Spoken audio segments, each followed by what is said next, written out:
Assalamualaikum warahmatullahi wabarakatuh. Bismillahirrahmanirrahim. Alhamdulillahi satara al-uyub wa azhara al-jamil. Wassalatu wassalamu ala sayyidina Muhammadin tabibil qulub wa huwa ajmalul jamil. Wa ala alihi wa sahbihi wa man sara bihudahu hatta yalqa rabban jalil. Subhanaka la ilma lana illa ma 'allamtana innaka antal alimul hakim. Wa la hawla wa la quwwata illa billahil aliyyil azim. Wa ma taufiqi illa billah. Alaihi tawakkaltu wa ilaihi unib. Para alim ulama, guru-guru kita yang kita muliakan,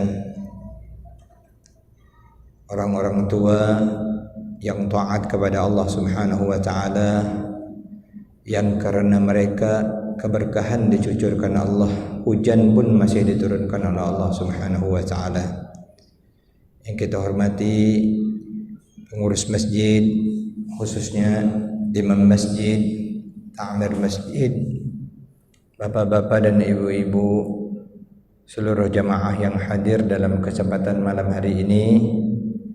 Senantiasa kita berdoa kepada Allah Subhanahu wa taala, semoga Allah Subhanahu wa taala mengampunkan segala dosa-dosa kita, menutupi aib-aib kita di dunia dan akhirah, melindungi kita, memberikan keselamatan kepada kita fid dunya wal akhirah.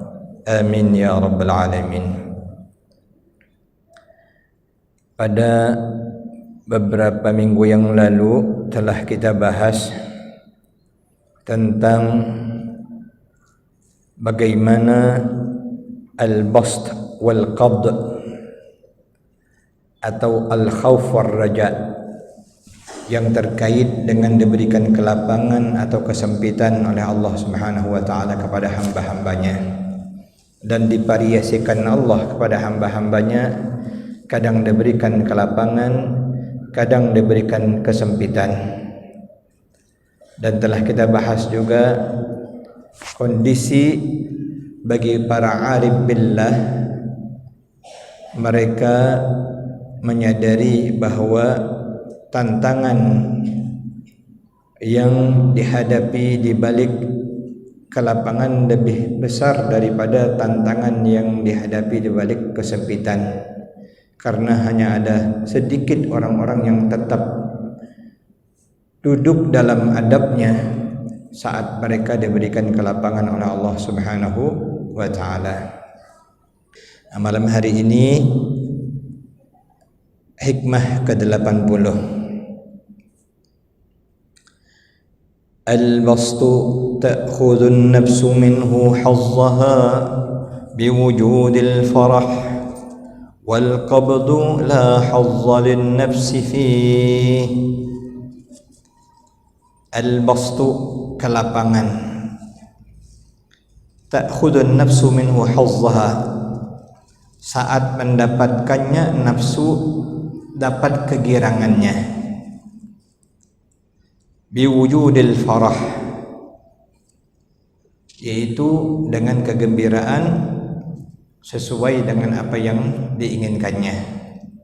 Wal qabdu, sementara sempit, la hadza lin nafsi fih, ya, kesempitan atau rasa sempit atau suasana disempitkan oleh Allah, nafsu tidak dapat bahagian padanya. Penjelasan tentang lapang dan sempit ini relatif, ya. Secara umum al-bastu ini segala yang enak-enak,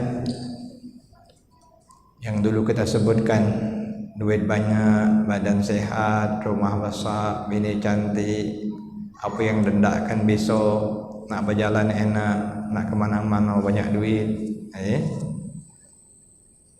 Kesempitan macam-macam juga, mulai dari susah, sakit, banyak persoalan, dan tidak berkecukupan, tergantung. Jadi bermacam-macam. termasuk kesempitan, tidak sehat, ada sakit, ada cobaan. Walaupun satu sisi yang lain dilonggarkan Allah, mungkin kehidupannya lapang, tapi mungkin dari sisi yang lain fisik tidak sehat. Banyak kan orang-orang kaya tapi fisik tak sehat, sehingga makan tak selera walaupun makanannya enak. Sebaliknya ada juga yang biasa-biasa, satu sisi disempitkan Allah dari sisi penghasilan, tapi dengan makan ikan kering pun nikmat ada juga. Jadi setiap orang ada sempitnya, ada lapangnya. Pada kelapangan, hal yang menggembirakan atau mengenakkan itu nafsu dapat bahagiannya, karena sesuai dengan yang diinginkannya. Nafsu kita ini yang enak-enak kan. Kata Roma Irama, kenapa yang enak-enak itu diharamkan? Karena ada bahagian nafsu, ada godaan syaitan di dalamnya. Baliknya yang sempit, yang tidak enak, nafsu tidak dapat bahagiannya. Karena itu di balik kesempitan itu ada hikmahnya. Fi hadza isyaratun, kata Imam Ibnu Ubbad pensyarah kitab Al-Hikam Al-Athaiyah ini. Hikam Athaiyah disusun oleh Syekh Ahmad Ibnu Athaillah Sakandari. Dalam syarahnya ini beliau mengatakan, fi hadza isyaratun lima taqaddama min anna mura'atal adabi fil basti amrun asir. Pada wacana ini merupakan isyarat apa yang dulu disampaikan oleh Imam Ibnu Athaillah Sakandari, bahwa dalam menjaga adab saat diberikan Allah kelapangan, amrun asir, perkara yang sulit. Orang banyak lupa dalam kelapangan. Waktu sehat lupa, waktu kaya raya lupa, waktu memiliki jabatan yang sangat dimuliakan, dihormati, lupa. Amrun asir, sedikit saja yang dapat menjaga adab dalam kelapangan yang diberikan oleh Allah Subhanahu wa ta'ala. Ada orang-orang yang diberikan Allah tetap menjaga adabnya. Contoh paling ideal Nabi Sulaiman alaihissalam. Separuh dari dunia ini nilainya dimiliki oleh Nabi Sulaiman alaihissalam dengan kekayaannya, tetapi dia tidak pernah meninggalkan Allah, tidak pernah lupa kepada Allah, tidak pernah lupa bersyukur kepada Allah. Hadza min fadli Rabbi, ini semua karunia dari Tuhanku.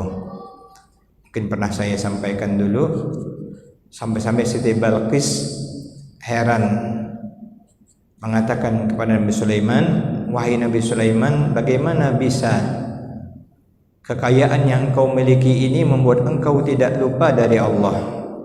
Bagaimana engkau selalu syukur dan ingat kepada Allah dan tetap taat kepada Allah?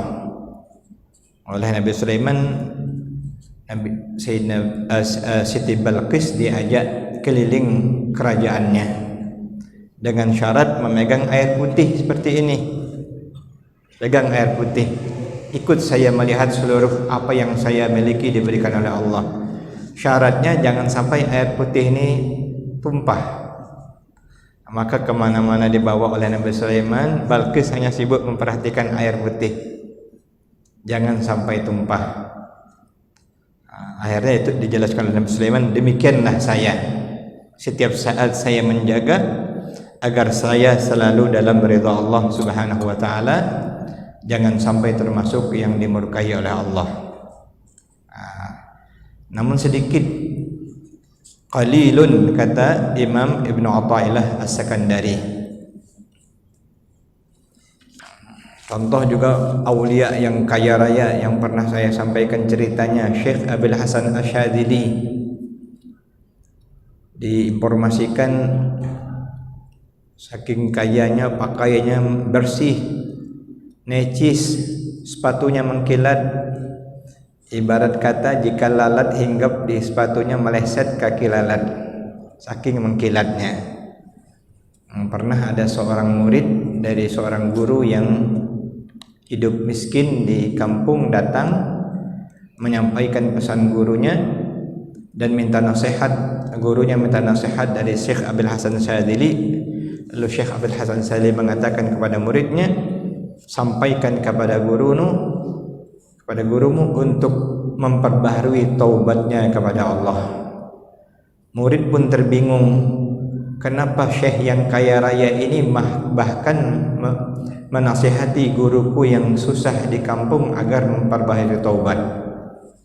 Nah, ternyata disampaikan kepada gurunya menangis, abaka waqala, lalu mengatakan, sadaqa Abul Hasan, benarlah Sayyidi Abul Hasan Asy-Syadzili. A'tahu Allahu dunya, Allah berikan dia dunia, walaysa fi qalbihi ghubarun min hubbid dunya, namun di hatinya tidak ada satu debu pun mencintai dunia. Fa amma ana, sedangkan aku yang hidup susah ini, indi tatallu'un lil ghina, sebenarnya aku nak kaya cuma tidak dapat. Sementara Abul Hasan diberikan Allah dunia, tidak ada cinta dunia di hatinya. Sedangkan aku yang miskin ini ternyata di hatiku cinta dunia. Artinya ada juga orang yang selamat diberikan kelapangan, namun sedikit yang dapat menjaga adabnya. Di sini tadi beliau kemudian menjelaskan kembali, wa dzalika anna fil basti wujudu hazzin lin nafsi fayastawli 'alaiha al farahu bidzalika. Yang demikian itu karena dalam kelapangan ada bahagian daripada nafsu, sehingga nafsu pun bergembira, ya, meliputinya dengan kegembiraan, bidzalik, dengan kelapangan tersebut. Fala yatamalak hatta yaqa fi su'il adab, sehingga seseorang yang telah dimotivasi oleh kegembiraan nafsunya tidak dapat mengontrol dirinya sehingga terjerumus dalam su'ul adab, adab yang buruk. Banyak orang ketika diberikan ujian ke lapangan ternyata malah nanti adabnya semakin buruk, syukurnya semakin sedikit. Bahkan ada yang dengan bangganya mengatakan, ini hasil kerjaku, ini adalah hasil kesuksesanku, ini adalah hasil jerih payahku. Dengan bangga dia menyebutkan itu adalah hasil upaya usaha dirinya. Lupa dia bahwa itu adalah anugerah dari Allah Subhanahu wa taala. Belum lagi adab muamalahnya kepada para ulama, kepada para guru, kepada manusia biasa, apalagi kepada orang miskin. Tadinya dia beradab, senyum, ramah, ya? Namun ketika diberikan Allah cobaan menjadi orang hebat, orang besar, berubah. Yang tadinya suka menegur, sekarang tidak maunya ditegur. Kalau tidak ditegur, dia tidak pandang orang. Kalau dulu dia suka negur orang, Assalamualaikum, sekarang tidak mau lagi, wajib orang lain yang negur dia. Itu su'ul adab, terjerumus dalam buruk adab. Wal qabdu, sedangkan kesempitan, laisa fihi hazzun lin nafs, tidak ada jatah nafsu di dalamnya. Falidzalika kana aslam, karena itu dianggap lebih selamat. Makanya orang-orang arifin jika diberikan kesempitan atau ada bahagian-bahagian kesempitan mengimbangi kelapangannya, itu dia suka supaya seimbang. Tadi katakanlah sedang-sedang saja, katakanlah dari sisi lain ada cobaan. Dengan adanya cobaan ini dia lebih selamat. Kenapa? Karena dia sering ingat dengan Allah, sering memohon Allah, sering berlindung kepada Allah, sering merujuk kepada Allah, ingat dengan Allah.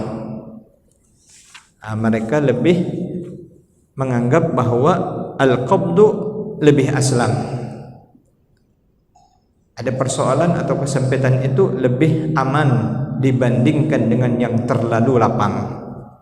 Kalau enak galau-galaunya lupa bini cantik tadi, duit banyak, badan sehat, apa yang hendakkan bisa, orang di bawah dia semua, orang diperintahnya semua. Cobaannya berat. Wa kana al-ustaz Abu Ali Ad-Daqqaq radhiyallahu taala anhu adalah seorang aulia Allah.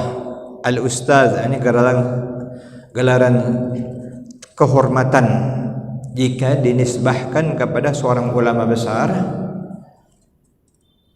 Maka ini kalau disinonimkan dengan sekarang, ustaz itu profesor. Makanya di Arab al-ustaz itu kalau pakai alif lam nanti profesor. Makanya orang Arab agak bingung juga, di Indonesia banyak betul ustaz dia katanya. Tapi ustaz tidak pakai alif lam. Tapi al-ustaz Abu Ali Ad-Daqqaq ini gelar kehormatan karena beliau salah satu sufi besar, pembimbing umat. Radhiyallahu taala anhu, yaqul, dia berkata, al-qabdu haqqul haqqi minka wal bastu haqqul 'abdi minhu. Al-qabd, ketika diberikan kesempitan, dan hak pemberian kesempitan itu adalah hak Tuhanmu darimu untuk melatihmu, untuk membimbingmu, untuk membuatmu menjadi kuat. Wal bastu haqqul 'abdi minhu, sedangkan kelapangan adalah hak hamba dari Tuhannya. Wa li ayyakuna bihaqqihi minka atammu min an takuna bihazzika minhu. Engkau menerima hak Tuhanmu darimu lebih sempurna daripada engkau menuntut hakmu darinya. Kita berhak mendapatkan kemudahan dari Allah. Allah berhak memberikan kita cobaan, ujian agar kita kuat. Namun hak Allah itu lebih sempurna daripada hak kita. Wa amma adabul qabdi wal basti fala a'lam al-an man istawfa al-kalam fihima min ulama'i as-sufiyyati wa musannifihim, wa innama wajadna lahu min dhalika isharatin ila umur jumaliyah كقول الإمام أبي القاسم القشيري رضي الله تعالى عنه بعد أن تكلم على لفظة القبض والبسط وتبيين معانيهما. Kemudian Ibn Ubad An-Nafari mensyarahkan lagi terkait adab al-qabd wal basad, apa saja dalam qabd dan dalam basad yang sewajibnya dilakukan. Kita telah sampaikan al-qabd ini boleh kita sinonimkan semacam al-khawf, al-bastu ar-raja. Jadi antara takut dan harap, antara disempitkan dengan dilapangkan. Saya tidak mengetahui sekarang siapa yang paling lengkap perkataan dalam keduanya tentang adab dalam qabd dan al-bast daripada ulama sufiyah dan musannafihim atau pengarang-pengarang di antara mereka atau karangan-karangan mereka. Wa innama wajadna lahu min dzalika isyarat, namun kami temukan ada dari mereka itu isyarat yang sifatnya global. Seperti perkataan Imam Abil Qasim Al-Qushairi, ada sebuah kitab sangat bagus namanya Ar-Risalah Al-Qushairiyah, salah satu induk dari kitab tasawuf. Penyusunnya adalah Al-Imam Abil Qasim Al-Qushairi radhiyallahu taala anhu. Setelah dia menjelaskan tentang dua lafaz, setelah dia mengatakan tentang dua lafaz yaitu qabd dan al-bast, dan menjelaskan makna keduanya hingga dia mengatakan atau sampai perkataannya, waqad yakun qabdun bisyaklin waqad yakunu qabdun yushkilu ala sahibihi sababuhu yajidu fi qalbihi qabdan la yadri ma mujibuhu wa sababuhu. Boleh jadi ada satu kesempitan yang dirasakan berat oleh orang yang menerimanya, di mana sababuhu yajid fi qalbihi qabdan, penyebabnya adalah dia mendapatkan, merasakan di hatinya rasa sempit. Dia tidak mengetahui apa penyebabnya, apa yang menyebabkan hal itu dan apa sebabnya.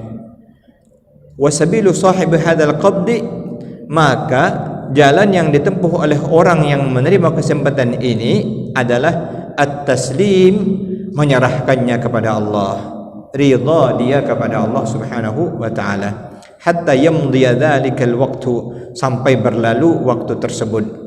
Li'annahu law takallafa nafyahu aw istaqbala al-waqtu qabla hujumihi alayhi bi ikhtiyarihi zada fi qabdihi wa la'allahu yufidu dzalika minhu su'u adabin.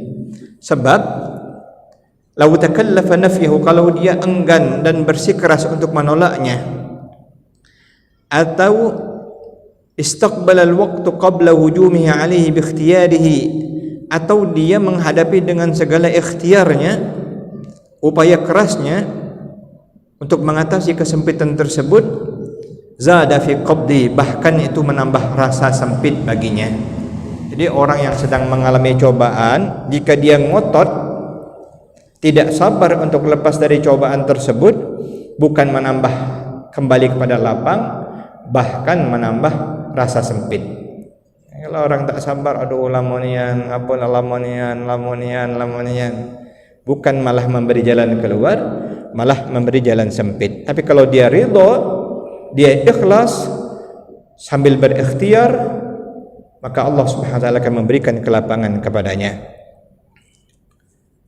Wa may yattaqillaha yaj'al lahu makhraja wa yarzuqhu min haitsu la yahtasib. Wa may yatawakkal 'ala Allah fa huwa hasbuh. Innallaha balighu amrihi ila akhir al-ayah.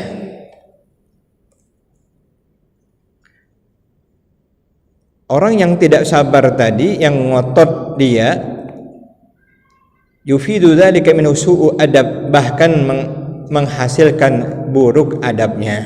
Nah, jadi dalam menghadapi kesempitan, rumusnya adalah sambil berikhtiar, kita ridha, kita sabar kepada Allah Subhanahu wa taala. Itulah memperbaiki adab. Sebab kalau tidak sabar, bahkan bisa menimbulkan su'u adab, bahkan perkara-perkara yang buruk.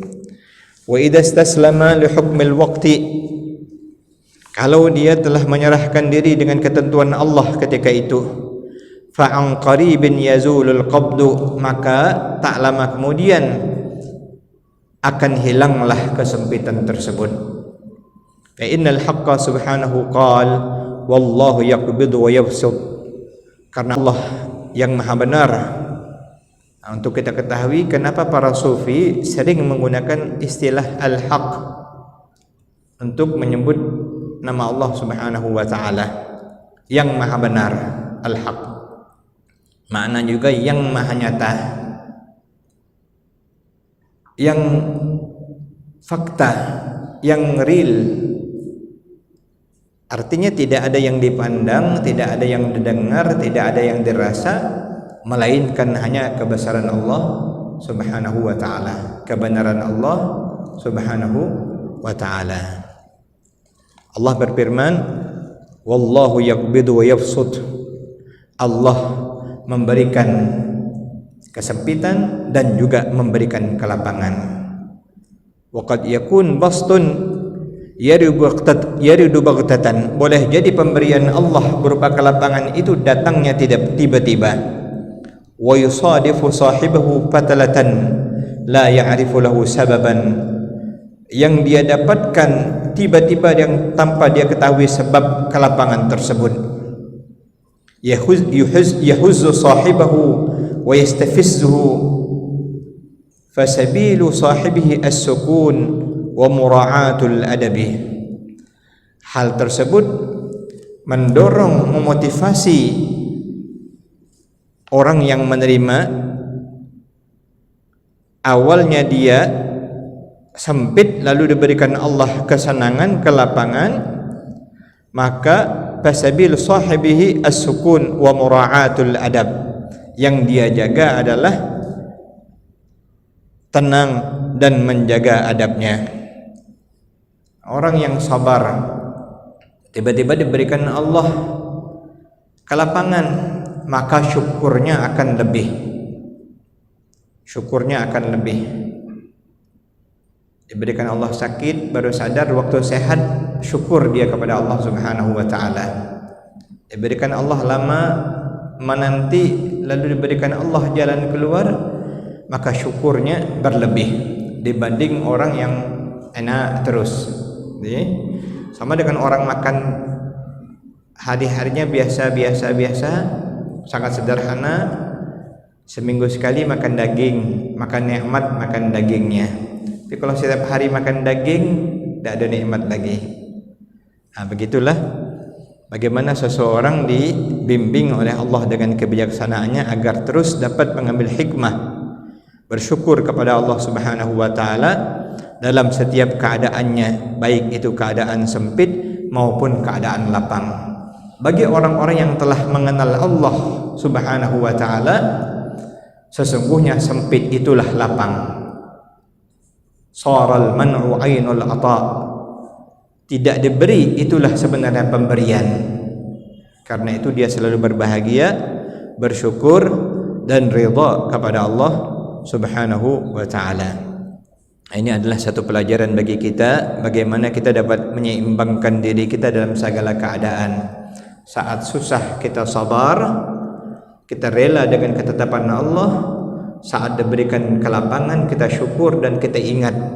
Jangan sampai kita termasuk orang yang terlupa dari sebab nikmat yang diberikan Allah yang semestinya menjadi berkah bagi kita, jangan sampai menjadi petaka bagi kita. Betapa banyak contoh-contoh yang telah Allah berikan baik pada kaum-kaum terdahulu maupun orang-orang yang hidup sekarang. Ada orang yang terlupa dengan segala kemewahan yang akhirnya mesti diingatkan dengan cara yang pahit, baru dia kembali kepada Allah Subhanahu wa taala. Mudah-mudahan Allah menjagakan kita, membimbing kita dan menunjuki jalan hidup kita agar kita terus berjalan di jalan yang diridhai oleh Allah Subhanahu wa taala. Amin ya rabbal alamin. ألا يعلم من خلق وهو اللطيف الخبير يا لطيفا بخلقه يا عليما بخلقه يا خبيرا بخلقه الطب بنا يا لطيف يا عليم يا خبير يا لطيفا بخلقه يا عليما بخلقه يا خبيرا بخلقي ألطف بنا يا لطيف يا عليم يا خبير يا لطيفا بخلقي يا عليما بخلقي يا خبيرا بخلقي ألطف بنا يا لطيف يا عليم يا خبير يا لطيفا لم يزل ألطف بنا فيما نزل إنك لطيف لم تزل ألطف بنا والمسلمين يا لطيفا لم يزل ألطف بنا فيما نزل إنك لطيف لم تزل ألطف بنا والمسلمين يا لطيفا لم يزل ألطف بنا فيما نزل إنك لطيف لم تزل ألطف بنا والمسلمين ألا يا الله بنظرة من العين الرحيمة تداوي كل ما بي من أمراض سقيمة ألا يا الله بنظرة من العين الرحيمة تداوي كل ما بي من أمراض سقيمة ألا يا الله بنظرة من العين الرحيمة تداوي كل ما بي من أمراض سقيمة. Ya Allah, dengan tatapan kasih sayang-Mu, sembuhkan segala penyakit-penyakit kami ya Allah, baik penyakit zahir maupun penyakit batin, birahmatika ya arhamar rahimin. آمين يا الله يا رب العالمين. بسم الله الرحمن الرحيم. الحمد لله رب العالمين. اللهم صل على سيدنا مولانا محمد طبيب القلوب وعلى آله وصحبه ومن إليه منسوب. اللهم اغفر لنا ذنوبنا ولوالدينا وخطايانا كلها. اللهم أعنا على ذكرك وشكرك وحسن عبادتك. اللهم رضنا بقضائك، اللهم رضنا بعطائك، وارحمنا وتب علينا إنك أنت التواب الرحيم. واحفظنا من كل سوء، فالله خير حافظا وهو أرحم الراحمين. وصلى الله على سيدنا محمد وعلى آله وصحبه وسلم، والحمد لله رب العالمين. السلام عليكم ورحمة الله وبركاته.